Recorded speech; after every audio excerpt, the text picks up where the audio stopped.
ากาศระหว่างเกาหลีเหนือและเกาหลีใต้เต็มไปด้วยท่าทีถ้อยอาศัยนะคะก่อนหน้าที่ผู้นำทั้งสองจะพบหารือกันในวันที่ 27 เมษายนนี้มีกระแสคาดการณ์ว่าอาจจะคุยกันได้เข้าใจถึงขั้นลงนามข้อตกลงสันติภาพระหว่างกันแต่การตัดสินใจคงไม่อาจเกิดขึ้นได้โดยผู้นำทั้งสองเกาหลีเท่านั้นเพราะว่าสถานการณ์คาบสมุทรเกาหลีทั้งสหรัฐแล้วก็จีนมีบทบาทสำคัญค่ะ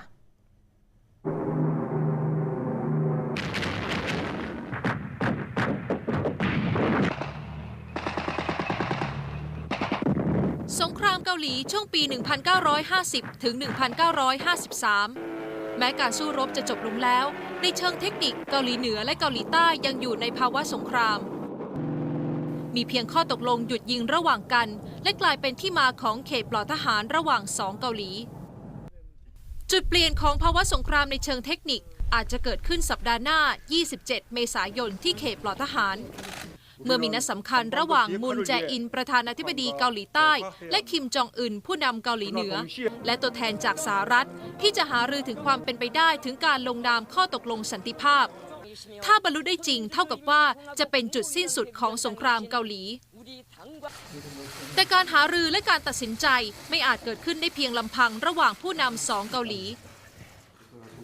ย้อนกลับไปข้อตกลงหยุดยิงลงนามโดยเกาหลีเหนือจีนและกองบัญชาการสหประชาชาติแม้เกาหลีใต้จะไม่ได้ลงนามด้วยแต่เป็นประเทศที่มีส่วนเกี่ยวข้องโดยตรง And he expressed his eagerness to meet President Trump เจ้าหน้าที่เกาหลีใต้ระบุว่าสหรัฐจะเข้ามามีส่วนร่วมในการทบทวนข้อตกลงสันติภาพก่อนหน้านั้นไม่กี่ชั่วโมงโดนัลด์ทรัมป์ประธานาธิบดีสหรัฐเพิ่งจะเปิดเผยว่าสองเกาหลีกำลังคุยกันถึงความเป็นไปได้ที่จะยุติบรรยากาศเผชิญหน้าและสหรัฐพร้อมสนับสนุนนับตั้งแต่ต้นปีบรรยากาศระหว่างเกาหลีเหนือและเกาหลีใต้ส่งสัญญาณผ่อนคลายมาตลอดโดยเฉพาะในวันที่คิมจองอึนและภริยาได้ต้อนรับคณะเจ้าหน้าที่ระดับสูงของเกาหลีใต้ที่กรุงเปียงยางและในครั้งนั้นผู้นำเกาหลีเหนือระบุว่าจะเขียนประวัติศาสตร์หน้าใหม่เพื่อนำไปสู่การรวมชาติสองเกาหลีสันติภาพจะเกิดขึ้นได้จริงหรือไม่น่าจะอยู่ที่เกาหลีเหนือว่าจะทำจริงอย่างที่กล่าวไว้หรือไม่เรื่องการยกเลิกโครงการพัฒนาอาวุธนิวเคลียร์ซึ่งข้อต่อรองคือต้องให้คิมจองอึนคงความเป็นผู้นำต่อไป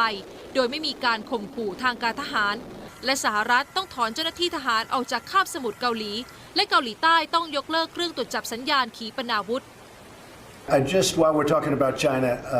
บทบาทของสหรัฐในระดับภูมิภาคมิอาจมองข้ามแต่เมื่อทรัมป์รับปากแล้วว่าจะพบหารือกับคิมจองอึนในเดือนพฤษภาคมจึงยิ่งสอดคล้องกับท่าทีของสองเกาหลีที่ออกมาในช่วงนี้ว่าจะหารือเรื่องข้อตกลงสันติภาพ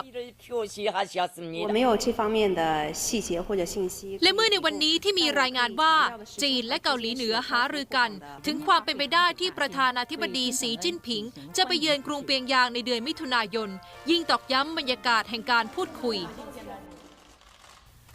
การนัดพบ3 ครั้งที่จะเกิดขึ้นจากนี้ไปจึงเป็นก้าวสำคัญเพราะท่าทีของคิมจองอึนจะมีผลกับทุกวงหารือไม่ว่าจะเป็นการพบกับผู้นำเกาหลีใต้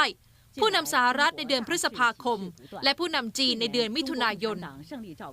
ถ้าเกิดขึ้นจริงทุกวงสันติภาพ2 เกาหลีอาจจะไม่ไกลเกินเอื้อม